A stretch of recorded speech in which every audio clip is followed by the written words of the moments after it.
नमस्कार दोस्तों, आज हम आपके सामने एक बहुत ही ख़ास वीडियो लेकर के आए हैं जो कि हमारे गांव कस्बों में पढ़ने वाले सभी छात्र छात्राओं के लिए बहुत ही महत्वपूर्ण हो सकता है। तो आप हमारे वीडियो को लास्ट तक देखिएगा जिससे आप लाभान्वित हो सकेंगे।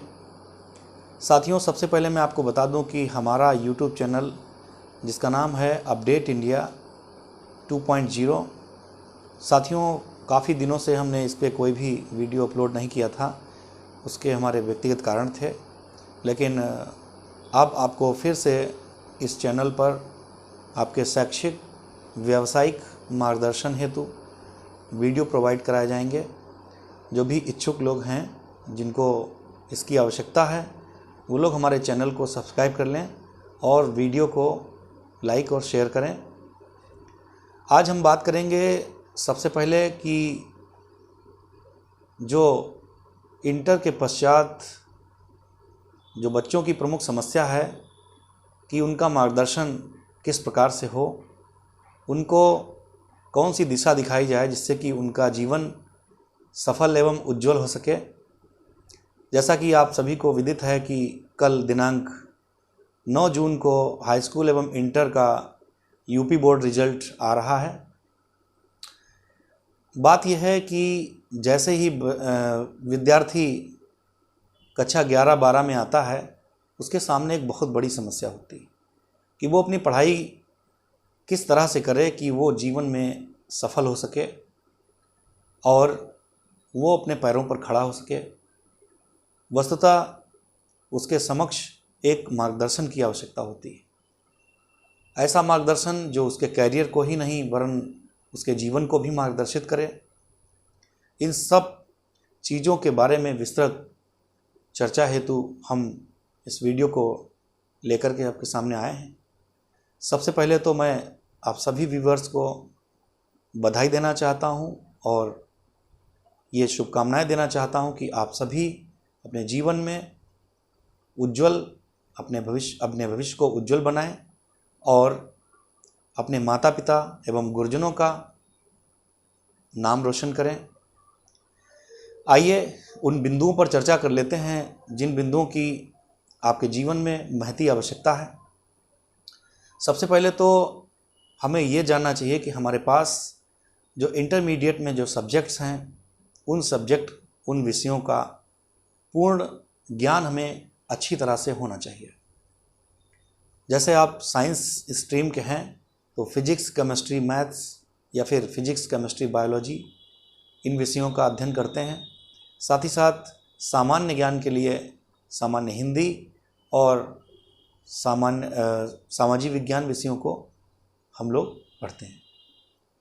वहीं आर्ट ग्रुप के जो विद्यार्थी होते हैं उनके सामने साइंस जैसे विषय शामिल नहीं रहते हैं, बल्कि उनके पास शिक्षा, समाज, अर्थशास्त्र, संस्कृत, हिंदी, नागरिक शास्त्र, इतिहास जैसे विषय उनके सामने होते हैं।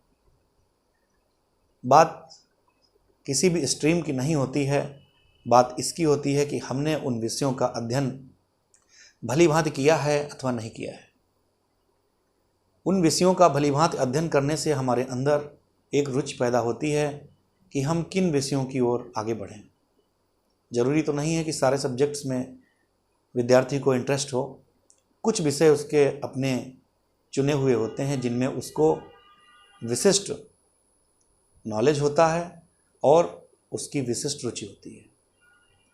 हम अपना स्वमूल्यांकन करें, न कि किसी दूसरे के कहने पर विषयों का चयन भविष्य में करें।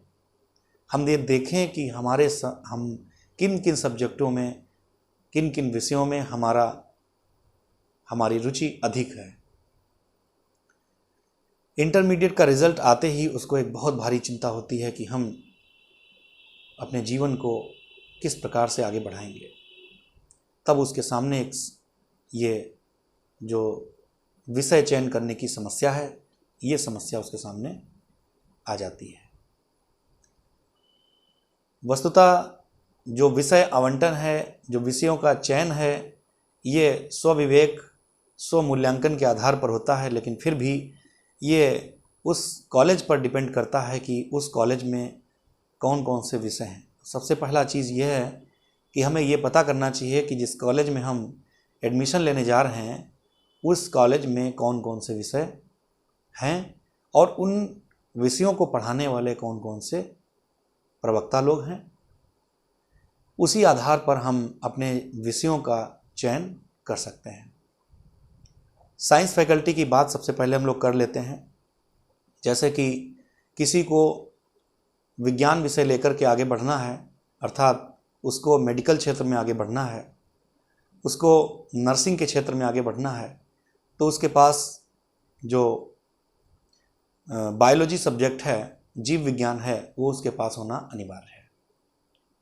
अर्थात उसके पास फिजिक्स केमिस्ट्री के साथ बायोलॉजी होगा, जिसके आधार पर वो बीएससी करेगा। साथ ही साथ जिनको इंजीनियरिंग क्षेत्र में जाना है, टेक्निकल क्षेत्र में जाना है, उनके लिए गणित विषय लेकर के बीएससी करना बेहतर माना जाता है। तो इस प्रकार से ऑप्शनल के तौर पर कंप्यूटर साइंस है, ये भी ले सकते हैं। तो इस तरह से अपने जीवन को आगे बढ़ाने के लिए ये जो विज्ञान वर्ग है, इसके आधार पर हम अपने करियर को आगे बढ़ा सकते हैं। उसके बाद बात करते हैं कि हम कला वर्ग के क्षेत्र में किन किन क्षेत्रों में आगे बढ़ सकते हैं। तो कला वर्ग के क्षेत्र में बृहद स्कोप है, काफ़ी कुछ डिपेंड करता है कि हमारे नॉलेज पर। विज्ञान वर्ग से जहाँ हमारा तार्किक शक्ति का विकास होता है, वहीं कला वर्ग के विषयों से हमारा भाषाई ज्ञान, हमारा सामाजिक विकास, हमारा सर्वांगीण विकास होता है। बीए या बैचलर ऑफ एजुकेशन करने के लिए हमारे पास जो विषयों का चयन होना चाहिए वो इस प्रकार होना चाहिए। यदि हमें हिंदी के क्षेत्र में करियर बनाना है, आगे चल कर के हिंदी के क्षेत्र में विशिष्ट योग्यता हासिल करनी है, तो हमारे पास स्नातक में हिंदी के साथ साथ संस्कृत होना बहुत ही अनिवार्य है। जो लोग हिंदी के साथ संस्कृत नहीं लेते हैं, उनके लिए आगे चल कर के सब्जेक्ट कॉम्बिनेशन की समस्या उत्पन्न होती है। तो बीए में हिंदी के साथ संस्कृत अथवा हिंदी के साथ में हिंदी साहित्य के साथ हिंदी भाषा, इस तरीके से अन्य विषयों की अगर सामाजिक विज्ञानों की बात करें तो शिक्षा शास्त्र, समाजशास्त्र, अर्थशास्त्र, राजनीति शास्त्र, नागरिक शास्त्र जैसे विषय जो कि बहुत ही महत्वपूर्ण हैं। इन विषयों में 4 प्रमुख विषय हैं, जिनमें इतिहास, भूगोल, नागरिक शास्त्र और अर्थशास्त्र, इन चारों विषयों में से यदि 2 विषय लेकर के स्नातक किया जाए तो भविष्य में काफ़ी कुछ संभावनाएं बनती हैं। इस तरह से अगर हमें सिविल सर्विसेज की तरफ यूपीपीसीएस के एग्ज़ाम्स देना है या फिर समीक्षा अधिकारी के एग्ज़ाम्स देना है, तो हमारे पास हिंदी विषय के साथ संस्कृत अथवा सामाजिक विषयों के अंतर्गत इतिहास, भूगोल, नागरिक शास्त्र जैसे विषय बहुत ही महत्वपूर्ण योगदान रखते हैं। साथ ही साथ यदि आपको बैंकिंग के क्षेत्र में करियर बनाना है, कॉमर्शियल क्षेत्र में जाना है, तो आपके सामने एक बीकॉम करके एक ऑप्शन होता है कि यदि आप वाणिज्य क्षेत्र में जाना चाहें तो आप बीकॉम कर सकते हैं, यानी कि बैचलर ऑफ कॉमर्स। इन सब विषयों का ध्यान रखते हुए सर्वप्रथम हमें किसी के बहकावे में ना आकर के हमें अपनी रुचि देखना चाहिए कि मुझे किन विषयों में रुचि है और मैं किन विषयों में आगे करियर बना सकता हूँ। कोई भी विषय खराब नहीं होता है और कोई विषय आपके बेकाम का नहीं होता है। सारे विषयों की अपनी अपनी भूमिका है, सारे विषयों की अपनी अपनी योग्यता है, सारे विषयों का अपना अपना एक क्षेत्र है। तो आप किसी भी विषय को लेकर के आगे बढ़ सकते हैं, बशर्ते आपकी लगन और मेहनत ये आपके लिए बहुत ही महत्वपूर्ण साबित हो सकती है। तो जो बच्चे जिनका रिजल्ट कल आने वाला है, उनको बहुत बहुत हार्दिक शुभकामनाएं। वो अपना क्षेत्र, अपना करियर अभी से तय करें कि किन क्षेत्र में उन्हें जाना है। साथ ही साथ कंप्यूटर एजुकेशन जो कि आज की महती आवश्यकता है, इस क्षेत्र में भी हम अपना करियर बना सकते हैं कंप्यूटर साइंस के साथ। तो साथियों, ये जो मार्गदर्शन हमारी ओर से है, ये सभी लोग आप पूर्व विदित हैं, लेकिन आज मैंने फिर से पुनः इन विषयों पर प्रकाश डालने का एक छोटा सा प्रयास किया है।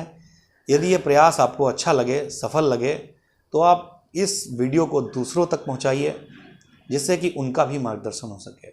साथियों, अभी तक आप सभी लोग किसी भी वीडियो को लाइक और शेयर तक समझते हैं, लेकिन हर वीडियो की ये विशेषता होती है कि उसके अंदर जो खास बात होती है, उस खास बात को हमें सीखना चाहिए और उसको हम अपने जीवन में उतारना चाहिए।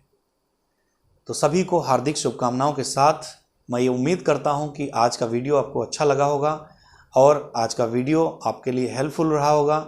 तो साथियों, इस वीडियो को शेयर कीजिएगा और मिलते हैं हम जल्द ही आपको एक नए वीडियो में, जो कि आपके लिए एक बहुत ही शानदार करियर से संबंधित जुड़ा हुआ रहेगा, जिसमें हम आपको बताने वाले हैं कि आपके भविष्य की जो दिशा है वो किस प्रकार से हम लोग उस पर धीरे धीरे चल करके सफलता प्राप्त कर सकते हैं।